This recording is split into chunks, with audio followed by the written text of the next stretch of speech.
Support for Louisiana, the state we're in, is provided by... Every day, I go to work for Entergy. I know customers are counting on me. So Entergy is investing millions of dollars to keep the lights on and installing new technology to prevent outages before they happen. Together, we power life.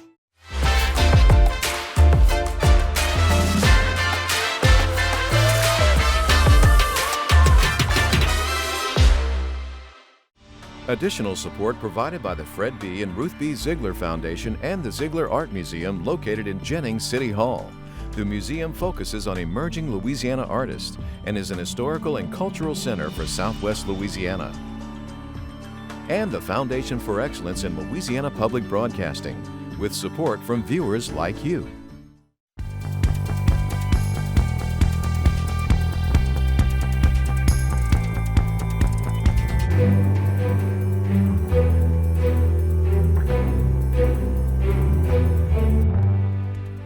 It is absolutely a housing crisis.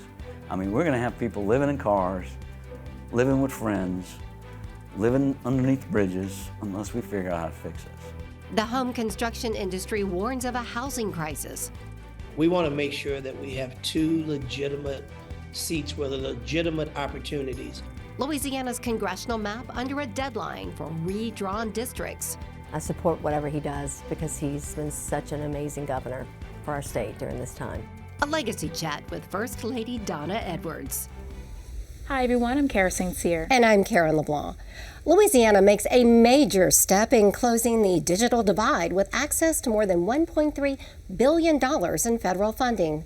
The Broadband Equity Access and Deployment Program, known as BEAD, ensures that every citizen has affordable, reliable, high-speed broadband access. Louisiana is the first state authorized by the Biden administration to request access to federal funding from BEAD, a cornerstone of the Biden-Harris administration's Internet for All initiative. The BEAD program is $42.45 billion state grant program authorized by President Biden's bipartisan infrastructure law. Rising homeowners insurance premiums, mortgage rates, and construction costs have created the perfect storm for new home construction. Homebuilders across Louisiana are competing for fewer customers, especially first-time homebuyers, as market forces upset the supply and demand. Homebuilders are warning of a housing crisis ahead. In Wagaman, a bedroom community in Jefferson Parish, new neighborhoods are under construction. The tough sell here and throughout Louisiana is not the selling price. It's the cost of ownership when factoring in homeowners insurance and in some cases flood insurance. The mortgage plus escrow is pricing many people, especially first-time homeowners, out of the market. I think the general trend that you will see is that there is a slowdown in construction, and part of that is because of the costs and the affordability because of the increase in mortgage rates. Dan Mills is the Chief Executive Officer of the Homebuilders Association of Greater New Orleans. We're having some challenges. The Homebuilders Association is focused on the American dream, trying to get people into the homes. And affordability in our market has been a real challenge, compounded by significant issues with insurance, as well as supply chain issues in the wake of the pandemic. We're seeing fewer people move out of their homes, and thus we have less homes on the market available. So that confluence of aspects is suppressing an expansion in home development right now. We got a 30% increase in cost in a year and a half. 30%? 30%. And the unfortunate thing is, once they get there, they very rarely come back down. Randy Noel served as chairman of the National Association of Home Builders in 2018. While we're building great new homes, resilient, withstand disasters for the area they're being built in, energy efficient, much more energy efficient than we've ever built before, lowering their utility bills, we still got half of America can't afford to buy one of those new homes. Much less a first-time home buyer. Well, and we used to build in America 800,000 houses a year for first-time home buyers back in the 70s, 80s, 90s. we're down to under 100,000. It's just that bad. The housing crisis, fueled in part by rising insurance rates, is literally leaving people without shelter. Here's what's happening. So you are a first-time home buyer and you can't afford to purchase a new home. You rent. But rent is rising because insurance rates for multifamily housing is skyrocketing too, being passed on to the renter. It is absolutely a housing crisis. I mean, we're going to have people living in cars, living with friends, living underneath bridges, unless we figure out how to fix this. The Consumer Price Index from the Bureau of Labor Statistics for November 2023 shows that the shelter index increased 6.5% over last year.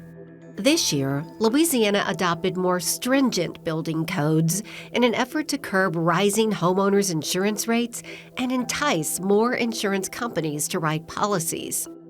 And those codes represent the most stringent building codes on the Gulf Coast today. So they address one of the major issues that came up during Ida, and that is preventing water inflow when shingles are removed from a roof.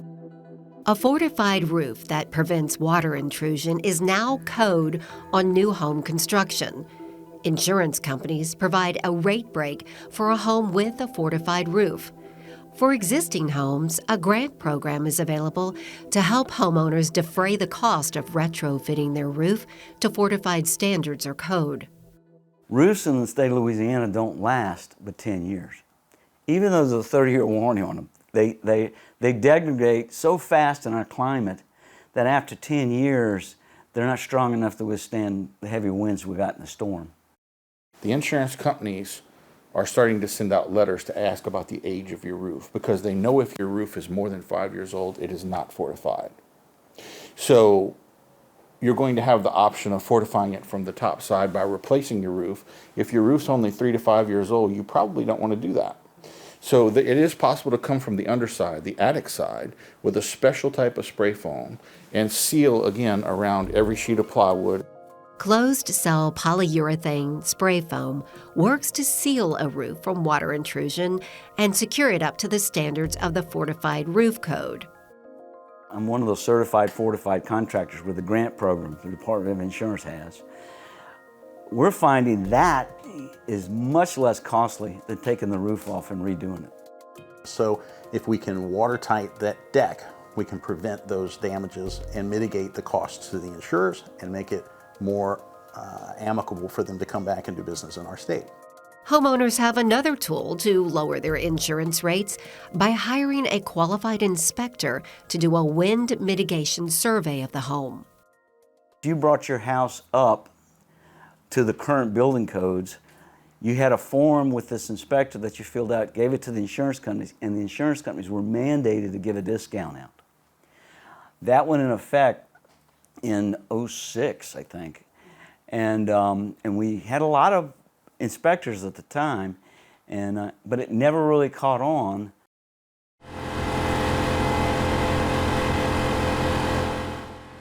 There are programs that open the door to home ownership for first-time home buyers here in Wagaman. In this particular neighborhood, there's a program known as the Home Opportunity Mortgage. It offers 100% financing, no PMI, which is private mortgage insurance. It's not income-based, but it is zip code specific, and in this case, majority-minority areas. Many home builders believe lowering home insurance rates goes a long way in making home ownership affordable while amping up demand for new home construction. The houses are being built better, so they're not going to have as much damage that if you get a new home. The cost piece of it, I don't know what to do about that. Just pray to God that people's wages go up to catch up with it. And then the insurance piece of it, new homes are getting better rates right now than existing homes. But if they can't sell their existing home because of the insurance rates, or because of the way they're built, they can't come buy my home. Louisiana lawmakers have until January 30th to draw a new congressional map after a federal judge extended the deadline. The current congressional map is the subject of a lawsuit filed by civil rights groups claiming that a single majority black voter congressional district violates the Voting Rights Act and does not reflect the latest census data. Governor-elect Jeff Landry takes office on January 8th, leaving time to convene a redistricting session before the court-ordered deadline. Here's the latest on the legal dispute. The American Civil Liberties Union is proposing a Louisiana congressional map with congressional districts 2 and 5 as majority black districts. It's one remedial plan, one proposed map as a possible solution to create fair representation in Congress for Louisiana's African American voters. The current map that the state has passed puts the cities of Baton Rouge and New Orleans into one congressional district. What our map has done is separated those two metropolitan areas into two different districts to make sure that black voters aren't all packed into one district, despite the differences in their living situations. We don't believe ours is the only map, and we're interested to see what the legislature comes up with to try to comply with the Voting Rights Act. Recent U.S. Supreme Court rulings set the stage for Louisiana's legal showdown over its congressional redistricting. We think the Supreme Court victory in Alabama is an enormous statement about the strength of the Voting Rights Act. We've also seen a recent win in Georgia following that. So we're eager to see the legislature come back into session as soon as possible. We're hoping that they will take the opportunity to do exactly what the district court required of them, to draw a new majority-minority district that would help black voters in Louisiana get fair representation consistent with the Voting Rights Act. Do you have faith that the Louisiana lawmakers are capable of doing this given the current political climate?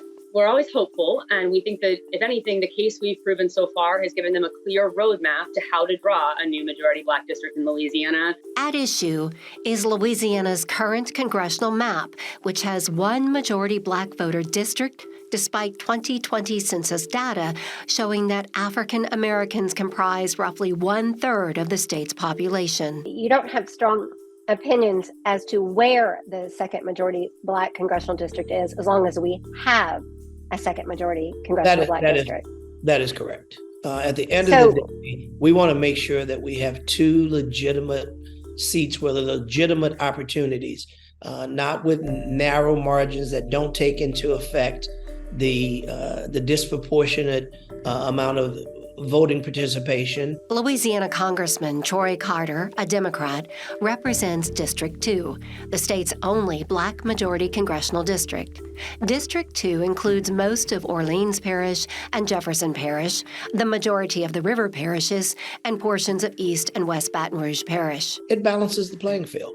That gives cover to those individuals who feel like because their ideological views and philosophical views don't match up with those in the Republican Party and would better match up with a Democrat, that then they have the opportunity to have their voices heard greater in the nation's capital. The U.S. Fifth Circuit Court of Appeals has extended the deadline to January 30th, 2024 for lawmakers to redraw Louisiana's congressional boundaries.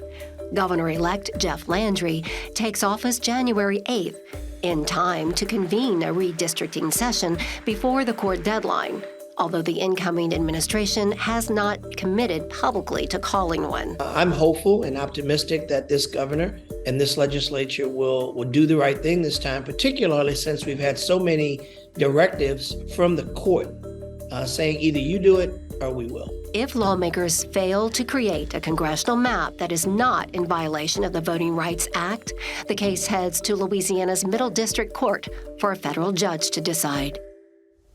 When Donna Edwards took on the role of Louisiana's First Lady, she came with 3 goals: refining Louisiana's foster care and education system, and creating a mechanism to fight against human trafficking. After 8 years in office, Ms. Edwards has seen her goals become a reality with the Louisiana First Foundation. In this in-depth interview with the First Lady, she reflects on her legacy. Let's rewind to 2016. So you become the First Lady of Louisiana, and there's no training school for this position. It's something that you have to figure out on your own. What was your vision for the role, and did it evolve over the years? You know, there is no job description for the first spouse. And so the only job requirement is that you have to be married to the governor. And so I fit that job description. I qualified after 34 years of marriage. So, it evolved. I knew, well, I don't know that I knew. I I started learning about the mansion. And so the first thing I did is I got involved with wanting to, repair. There was a lot of things that needed to be updated here. I knew that needed to happen. I invited Alice Foster over and a group of ladies that had helped her. So we started that process of building up the foundation, or starting a new foundation because the other one had been laid to rest. So we started the Governor's Mansion Preservation Foundation, started raising money, working with other people, started working with interior designers, raised over $1 million plus to refurbish and preserve this mansion. That's the first thing I did because that was in front of me. The second thing, as a former music teacher, I wanted to bring awareness that that was something that we needed to keep in our public schools, and all schools, was music, art, and movement. As a former music teacher, having left the classroom in our small town of Amite, they didn't replace me. And so all of those children every year that I had been teaching, and those that I had left, now had no music teacher. It saddened me. And so, we know studies show that music, art, and movement enhance the other core subjects. That is data, statistics, all of that shows. And so I knew I wanted to bring awareness to the need for us to teach music, art, movement in our schools. So I was going to do something with that. So that's where I started. That's where you started. And of course, that ended up giving way to that entire movement that you created, which was teacher, music, art movement, which you just mentioned. Right. And then also it was all under that umbrella for the Louisiana First Foundation. Yes, so I started the foundation, Louisiana First Foundation, and then came the Teach Music Art Movement, Teach Ma'am. I started Teach Ma'am because as a former military wife, and just in the South we use ma'am a lot, and so it kind of brings about respect. Yes, ma'am, no ma'am, thank you, ma'am. And so Teach Ma'am pretty much says respect the arts, and so that's where that came from.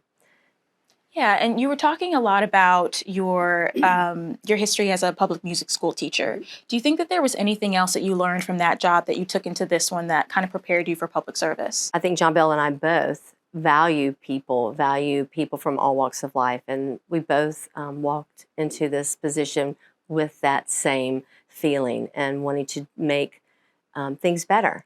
And, coming from a very small community, a small area in Amite, and having served that community after leaving the military. He was the president of the Kiwanis. I was president of Junior Auxiliary, building up the community that we were in. We both live by the philosophy, leave it better than you find it, right? And so together we built a playground in our community. And so we brought that same mindset here.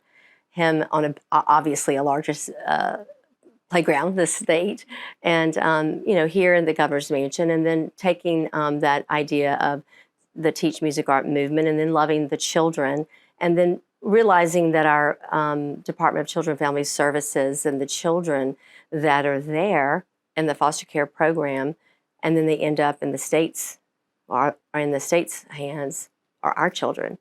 And so I wanted to be a part of that and what I could do to support them, to help them, because they needed some love and help, and they needed encouragement, because caseworkers are most often like teachers and educators. They oftentimes pull out of their pockets to help the children. So. Right.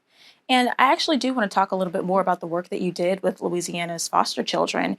And what's unique about this program is that it linked churches and faith-based organizations with these foster groups. So how else has your faith influenced your work while you were in office? So we came up with the idea, if every church, because we have over 4,000 churches in our state, we have over 4,000 children in foster care at any given time.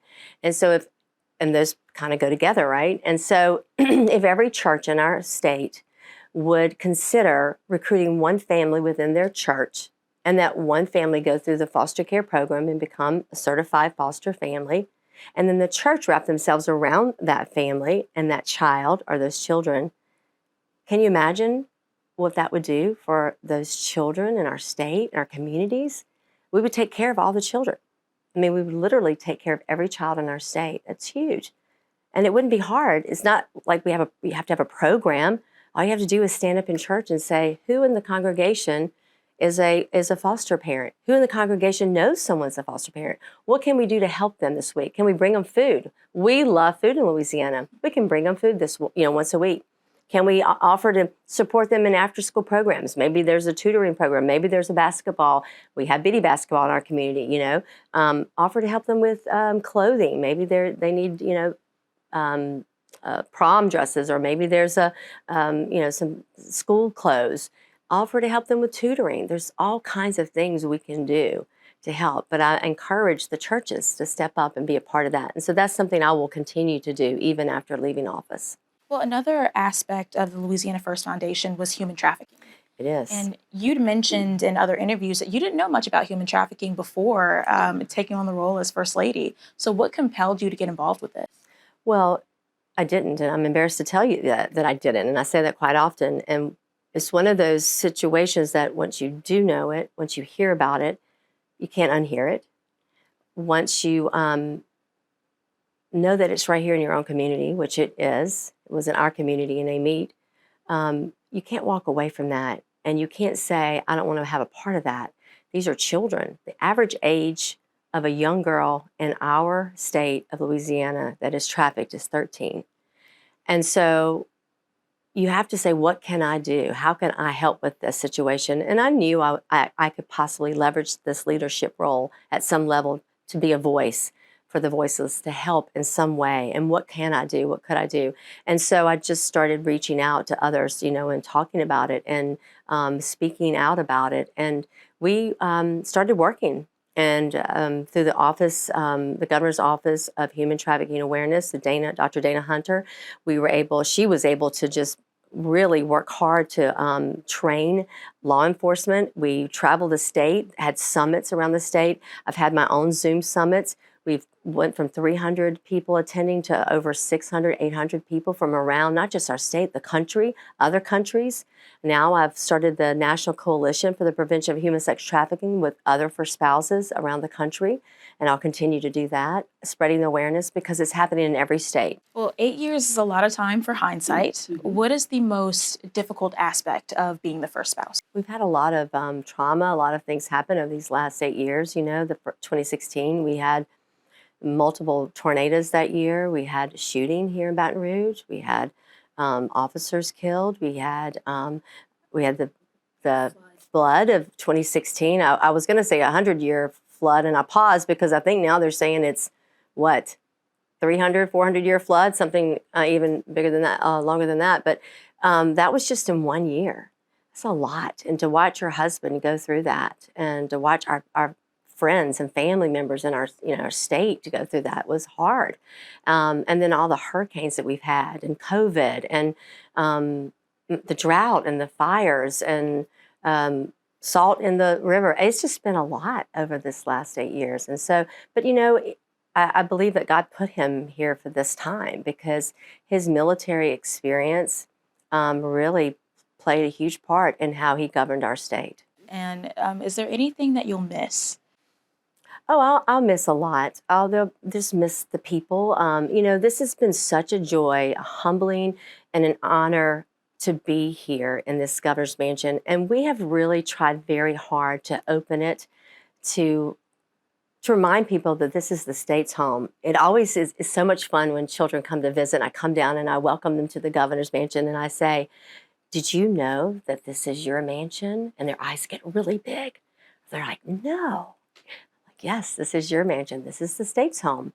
And so to be able to share this with the people of the state and remind them that this is their home and to take care of it and to leave it better than I found it has been such a wonderful, rewarding experience. So what's next for you after all of this is over? I'm going home to be a grandmother. Yes, so I'm very excited about that. And I'm going to take some time to rest. And I'm going to keep working in my foundation and working hard to continue bringing awareness of the need to support foster children, the need to remind people about human trafficking and we have some great laws, but continue making our laws tougher and harder, and remind people that, if there are no buyers, we wouldn't have this issue. And then also continue talking about the need for music, art, and movement because, we had John Baptiste here the other night. And wow, that should remind us all why there's a need for music, art, and movement in our schools, right? All right, well, thank you so much. It's Absolutely. been a pleasure. According to the most recent data from the Louisiana Department of Health, our state records 30 maternal deaths per 100,000 live births. Lack of access to quality health care, racial disparities, and social determinants of health are all factors in Louisiana's poor maternal health outcomes. In this latest episode of Louisiana Spotlight, we analyze how Louisiana got here and what we can do to improve. Here's a sneak peek of Louisiana Spotlight's birthright.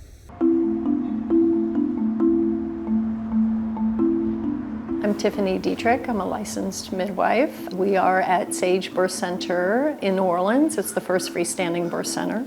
We've been here for about 2 years. I've had a birth center in California for about 13 years, and I started doing birth work in the 90s.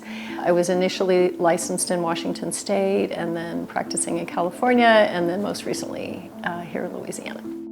Midwifery model of care is very focused on education. It's informed consent driven. We have a very specific demographic of clients that we take that are appropriate to birth in an out-of-hospital setting. In reality, that's most women in pregnancy. We provide all of the prenatal care, we do the birth, we do all of the postpartum care. And education and the amount of time that we spend in visits is a big part of improving birth outcomes. In the South, our outcomes are very poor for mothers and babies, particularly for women of color. And we know that if you look statistically at outcomes with midwifery-based care, it's much better. You can watch the full Louisiana Spotlight episode on December 19th at 7 p.m. on LPB. That's our show for this week. Remember, you can watch anything LPB anytime wherever you are with our LPB app. You can catch LPB news and public affairs shows as well as other Louisiana programs you've come to enjoy over the years. And please, like us on Facebook, X, and Instagram. For everyone at Louisiana Public Broadcasting, I'm Karen LeBlanc. And I'm Kara St. Cyr. Until next time, that's the state we're in.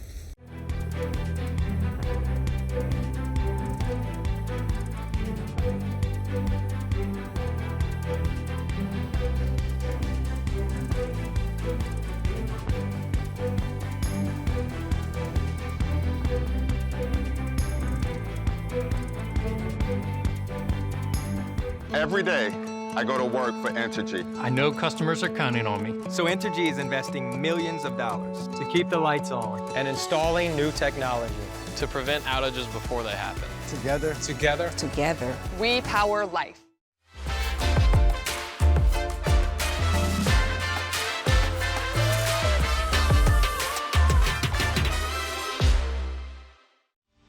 Additional support provided by the Fred B. and Ruth B. Ziegler Foundation and the Ziegler Art Museum located in Jennings City Hall.